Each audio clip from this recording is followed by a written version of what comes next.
As we drive through this historic stretch from Wenatchee to Grand Coulee Dam, we come across this beautiful secluded Lenore Lake, which has its root to the pre-Ice Age era. A slight off-road diversion from the main road, and we go deep in to drench in its historic site and imagine how the water would have flooded this vast area during the Ice Age Cataclysm. Lenore Lake is located in Grant County, Washington, United States. It is a 680-hectare lake formed by the Missoula floods and is part of the Ice Age floods. It is situated between Alkali Lake to the north and Soap Lake to the south. Located at the northern end of the lake are a series of Lenore caves that overhangs along the cliffs at the lake. They exist in one of the largest volcanic regions on Earth. The Lenore caves were formed by the plucking of basalt from the walls of the coulees by the Missoula floods and are geologically different from most caverns. They were later used as shelters by early Native Americans. The trail is accessible from State Route 17 along Lake Lenore via a road to a parking area.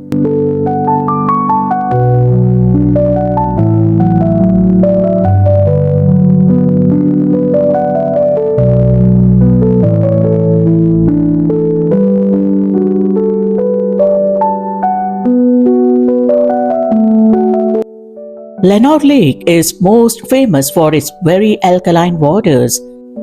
Only Lahontan cutthroat trout can survive in this condition.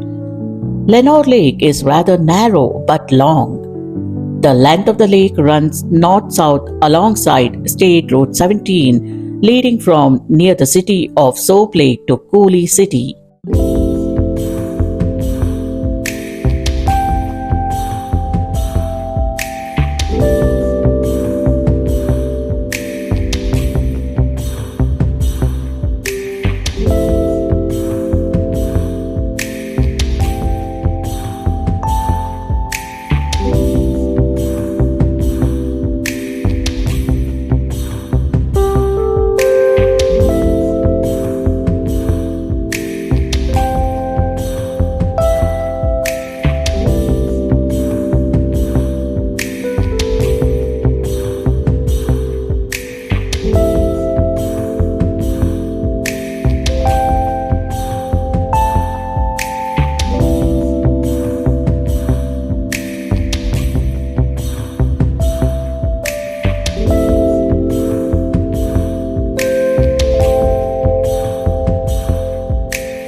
On January 13, 1947, the US War Assets Administration disposed of drums of sodium into Lake Lenore.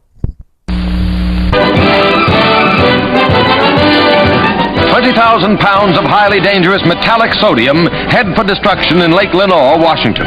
The government surplus chemical ignites and explodes when wet. The alkali lake is devoid of fish and forms an admirable disposal spot. A 3,500-pound container of sodium hurtles into the lake and crashes through a foot of ice.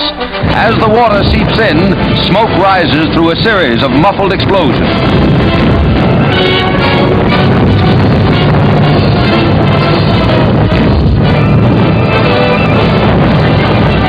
The acrid clouds billow several thousand feet over the steep sides of the lake.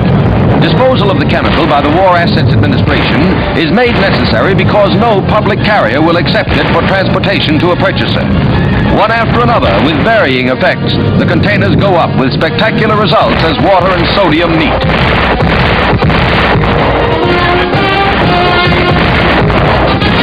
A once lethal war chemical becomes a peacetime pyrotechnic display.